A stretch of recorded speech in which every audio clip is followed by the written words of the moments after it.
आइए मित्रों, देखिए, मैं सत्यनारायण सिंह हाड़ा, एडिशनल ब्यूरो चीफ, विस्मय इंडिया न्यूज़ बूंदी।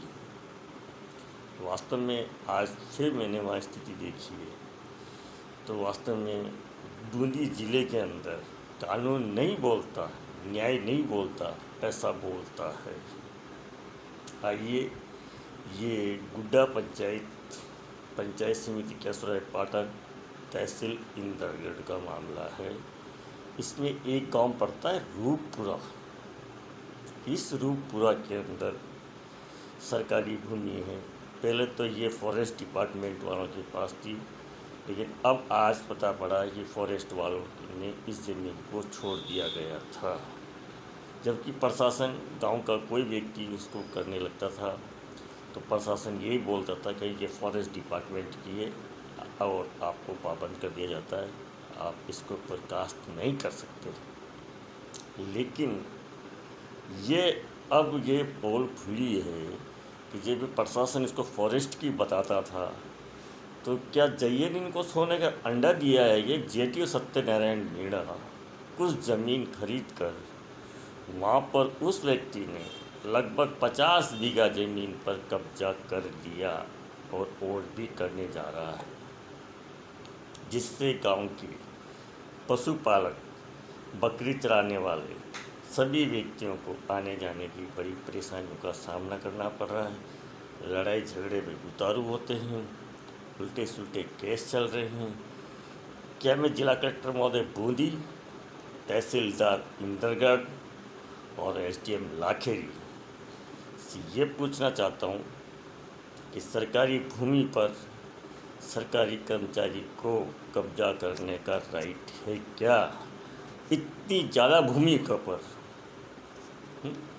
गांव के व्यक्ति जो वहाँ पर पैदा हुए हैं वो बेरोजगार हैं, पाव दूध को भी बाज़ार में बेचते हैं, उनके पास कोई इनकम सोर्स नहीं है। उनको तो आपने ज़मीन पर काश्त करने से मना कर दिया और उस व्यक्ति को आपने खुली छूट दे रखी है। इससे स्पष्ट पता पड़ता है कि कई दाल में काला है और नोटों के रंग आपको दिख रहे हैं।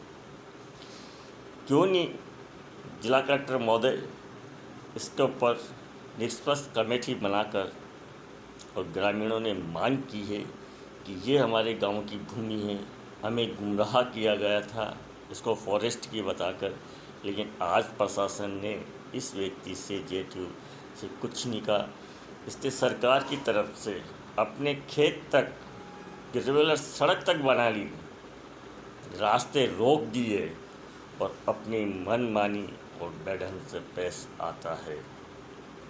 ये कोई अधिकारियों ने या अधिकारियों के लिए इसलिए कुछ मिश्री का या गुड़ का डला डाल रखा है क्या?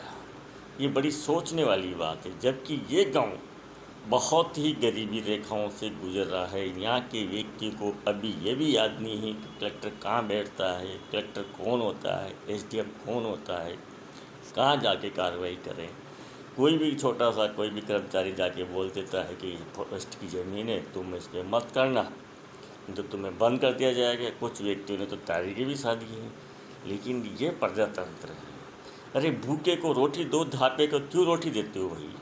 एक जिस टाइम पे एट द गवर्नमेंट कर्मचारी, न कोई वहाँ का वासिंदा, दूसरे गांव का वासिंदा था, उस पंचायत में जेटीयू पे आया और वहाँ जाकर ही प्रॉपर्टी बना ली, वो भी सरकार की ज़मीन पे कब्जा करके।